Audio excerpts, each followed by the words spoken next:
नमस्कार मंडळी. घरातली सर्व कामे आवरली आणि मी पण छान रेडी झाले आणि आम्ही दोघे कुठे निघालोय तुम्हाला पुढे समजेलच व्हिडिओमध्ये, तर कंटिन्यू करा पूर्ण व्हिडिओ.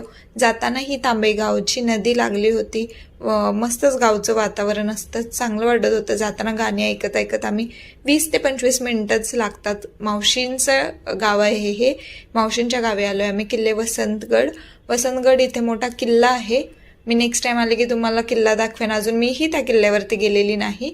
आणि मग आम्ही गेलो 4 वाजता मावशींसोबत पावटा तोडायला. मावशींचं पावट्याचं मोठं शेत आहे. कोणाकोणाला पावट्याची भाजी आवडते त्यांनी मला कमेंटमध्ये नक्की सांगा.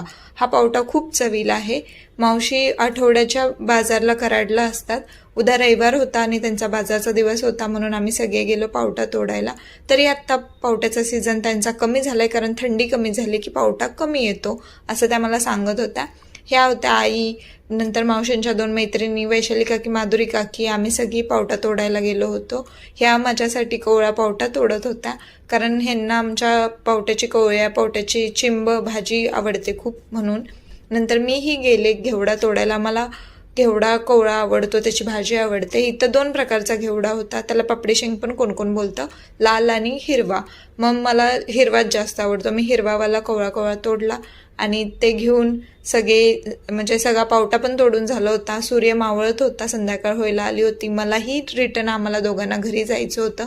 मग आम्ही निघालो घरी जायला. 3-4 टप पावटा निघाला होता, 2 टप घेवडा. ते सगळं बांधून घेऊन, शेतकऱ्यांची खरंच खूप मेहनत असते. घरी नेऊन हे आता नीट करायचं आणि मग उद्या बाजारात घेऊन जायचं. खरंच खूप मेहनत आहे. आणि बघा वातावरण. धन्यवाद.